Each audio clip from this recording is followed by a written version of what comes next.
वैद्यनाथ ज्योतिर्लिंग के इस विस्तृत विश्लेषण में आइए एक ऐसे ऐतिहासिक सफर पर चलते हैं।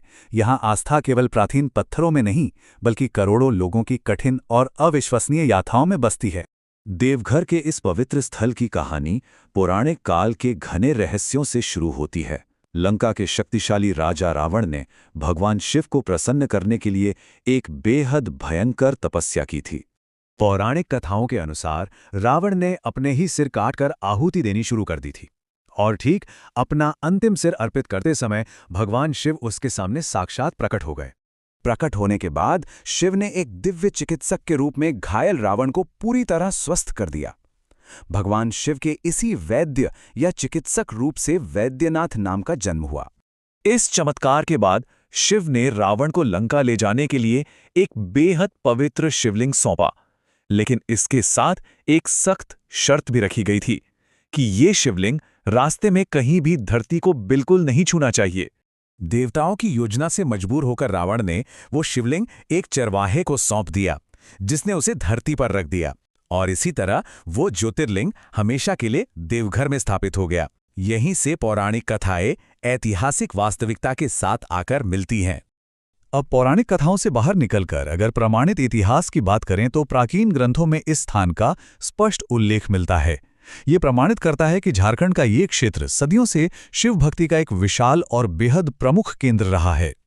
मध्यकाल के दौरान स्थानीय राजाओं और क्षेत्रीय संरक्षकों ने इस पवित्र स्थल के विस्तार में भारी निवेश किया।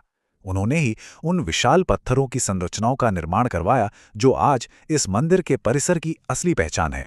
इसी शाही और स्थानीय संरक्षण ने यहाँ पूजा की एक अखंड परंपरा सुनिश्चित की। इसी निरंतरता ने सदियों तक बिना रुके देवघर को भारत के सबसे प्रमुख ऐतिहासिक और धार्मिक स्थलों में से एक बनाए रखा है। दी एपिक कावड़ यात्रा, जिसे गतिमान जनास्था का एक अद्भुत प्रतीक माना जाता है, इस भक्ति का असली पैमाना वाकई हैरान कर देने वाला है।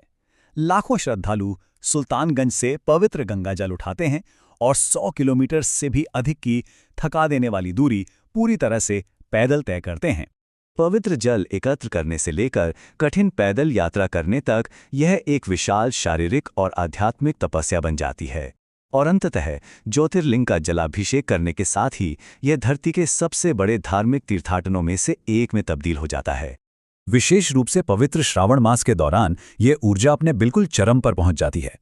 हर साल करोड़ों लोगों के आगमन से पूरा का पूरा शहर भक्ति के एक असीम सागर में डूब जाता है।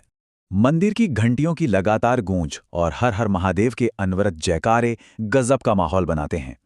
ये एक ऐसा अद्वितीय और मंत्रमुग्ध कर देने वाला वातावरण है जो सच में अभिभूत कर देता है।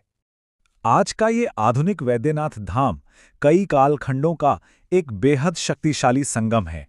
ये प्राचीन पौराणिक कथाओं, मध्यकालीन वास्तुकला और आधुनिक जन आस्था का एक अजेय और जीता जागता प्रमाण है। वैद्यनाथ की ये लंबी विरासत एक बहुत गहरी सच्चाई बयां करती है। यह सिखाती है कि किसी पवित्र स्थल की पहचान केवल वहां के देवताओं से नहीं बल्कि उसके भक्तों की असीम सहनशीलता और अटूट श्रद्धा से भी होती है। रावण के उस पौराणिक बलिदान से लेकर मध्यकालीन राजाओं के ऐतिहासिक संरक्षण तक हर दौर का अपना महत्व है, और आज लाखों लोगों की इस अनवरत पैदल यात्रा ने इस जीवंत इतिहास को हमेशा नई ऊर्जा दी है। आस्था के इस पूरे विश्लेषण को देखने के बाद अंततः एक बहुत ही गहरा सवाल उठता है, क्या वैद्यनाथ का सच्चा स्मारक केवल इन प्राचीन पत्थरों से बना है, या फिर इसका असली निर्माण सदियों से चली आ रही इस मानवीय सहनशीलता और संपूर्ण समर्पण से हुआ है?